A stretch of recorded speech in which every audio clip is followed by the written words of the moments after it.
नमस्कार। चलिए आज गोता लगाते हैं एक बहुत ही प्राचीन और दिलचस्प हिंदू कहानी की गहराइयों में।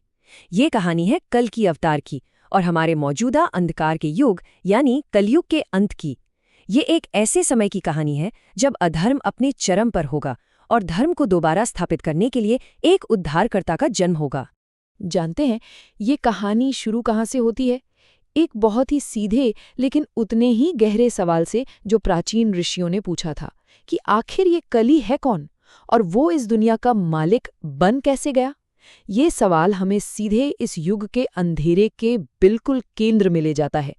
तो चलिए पहले इस युग को समझते हैं। शास्त्रों के हिसाब से हम सब अभी कलयुग में ही जी रहे हैं, एक ऐसा समय जिसे बहुत ज्यादा पीड़ा और नैतिक पतन का काल माना जाता है। और यही वो स्टेज है जिस पर हमारे हीरो के आने की जरूरत महसूस होती है। तो इस युग के लक्षण आखिर हैं क्या?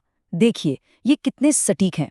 शासक अत्याचारी हो जाते हैं, लोग लालच और पाप में डूब जाते हैं, यहाँ तक कि कुदरत भी जैसे बगावत कर देती है। धर्म और समाज का ढांचा बिखर जाता है और जिंदगी छोटी और मुश्किलों से भरी हो जाती है। ये एक ऐसी दुनिया की तस्वीर है जिसे किसी के दखल की सख्त जरूरत है। लेकिन कली सिर्फ कोई आइडिया या कॉन्सेप्ट नहीं है। ग्रंथों में तो बताया गया है कि वो एक प्राणी है जिसकी एक पूरी कहानी है, एक खास शुरुआत है। तो चलिए जानते हैं कि इस अंधेरे के स्वामी का जन्म आखिर हुआ कैसे। ये है बुराई की पूरी फैमिली ट्री कह सकते हैं। शुरुआत होती है ब्रह्मा के पीठ से जन्मे अधर्म से। अधर्म ने मिथ्या यानी झूठ से विवाह किया और उनसे पैदा हुए दंभ और माया। और ये सिलसिला बस चलता गया। हर पीढ़ी पिछली से ज्यादा अंधेरी होती गई और आखिर में क्रोध और हिंसा के मिलन से जन्म हुआ कली का। ये दिखाता है कि कैसे एक बुराई दूसरी को जन्म देती है।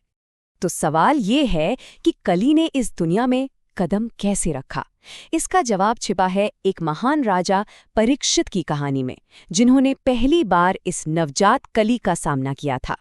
हुआ ये कि राजा परीक्षित ने कली को एक बैल, जो असल में धर्म का प्रतीक था, और एक गाय, जो धरती का प्रतीक थी, उन्हें बेरहमी से मारते हुए देखा।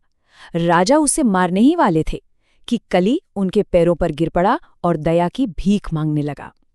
अब एक धर्मपरायण राजा होने के नाते परीक्षित ने सरेंडर करने वाले को नहीं मारा और बस यहीं से एक बहुत घातक समझौता हो गया। तो राजा ने कली को 5 जगहों पर रहने की इजाजत दे दी। जुआ, हिंसा, नशा, अवैध संबंध और स्वर्ण यानी सोना। इस एक फैसले ने दुनिया में बुराई के लिए दरवाजे खोल दिए और कली को समाज के इन हिस्सों में अपनी जड़ें जमाने का मौका दे दिया। और देखिए विडंबना, जिस सोने को राजा ने कली का ठिकाना बनाया, उसी सोने ने उन्हें धोखा दे दिया। सोने का मुकुट पहनने के बाद राजा ने अपनी जिंदगी का पहला पाप किया, जिसकी वजह से उन्हें एक श्राप मिला और आखिर में उनकी मौत हो गई। मतलब एक राजा की दया ने अनजाने में ही बुराई को दुनिया में 5 सुरक्षित ठिकाने दे दिए और उन्हीं में से एक ने खुद राजा को ही खत्म कर दिया। तो जैसे जैसे कली का असर बढ़ता गया, धरती पर दुख, दर्द असहनीय हो गया। इंसानों की तकलीफें इतनी बढ़ गईं कि देवताओं को और खुद धरती माँ को दखल देने के लिए प्रार्थना करनी पड़ी। अब यहीं से कहानी एक बहुत बड़ा मोड़ लेती है। जब लगता है कि सब कुछ खत्म हो गया है, अधर्म का ही बोलबाला है, तो सवाल उठता है, धर्म की रक्षा करेगा कौन? और इसका जवाब आता है भगवान विष्णु से, जो इस ब्रह्मांड के संरक्षक हैं। उन्होंने देवताओं और धरती माँ की पुकार सुन ली और एक उद्धारकर्ता के रूप में अवतार लेने का वचन दिया। यही वादा आशा की एक किरण है। और इसी वादे के साथ हमारे हीरो की कहानी शुरू होती है। आइए जानते हैं कि भविष्यवाणी के मुताबिक कल्कि का जन्म कैसे होता है। भविष्यवाणी बताती है कि कल्कि का जन्म शंभल नाम के एक गांव में होगा, विष्णु यश नाम के एक पवित्र ब्राह्मण और उनकी पत्नी सुमति के घर। ये दिव्य भविष्यवाणी को एक खास जगह और परिवार से जोड़ता है। और कमाल की बात यह है कि जन्म के वक्त ही 4 अमर ऋषि बच्चे को देखने आते हैं। वो उसे देखते ही पहचान जाते हैं कि ये एक दिव्य अवतार है और उसे कल्कि नाम देते हैं। ये घटना शुरू से ही उसकी महान नियति को पक्का कर देती है। जन्म हो गया, नियति तय हो गई, लेकिन अब बारी थी नायक को तैयार करने की, उसकी शिक्षा और उन दिव्य हथियारों को पाने की जो इस बड़े मिशन के लिए जरूरी थे। कल्कि की ट्रेनिंग कोई और नहीं बल्कि खुद भगवान परशुराम करते हैं, जो एक अमर योद्धा ऋषि हैं। परशुराम उन्हें वेद, सभी 64 कलाएं और युद्ध की हर कला सिखाते हैं और उन्हें एक ऐसा योद्धा बनाते हैं जिसे कोई हरा न सके। ट्रेनिंग पूरी होने के बाद परशुराम कल्कि को उनका मिशन बताते हैं। कली और उसके वंश का नाश करो, धर्म को फिर से स्थापित करो और न्याय से चलने वाले शासन को वापस लाओ। और कहते हैं, यही मेरी गुरुदक्षिणा होगी।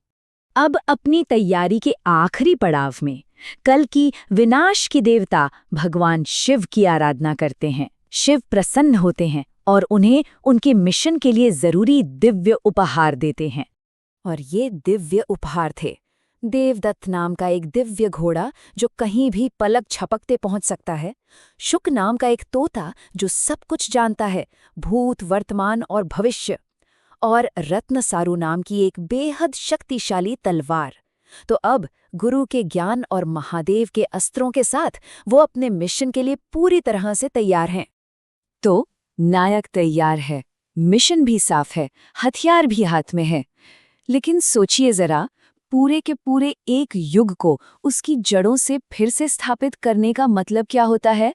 यही कल्कि की कहानी का विशाल पैमाना है, जो हमें इस महान मिशन के बारे में सोचने पर मजबूर कर देता है।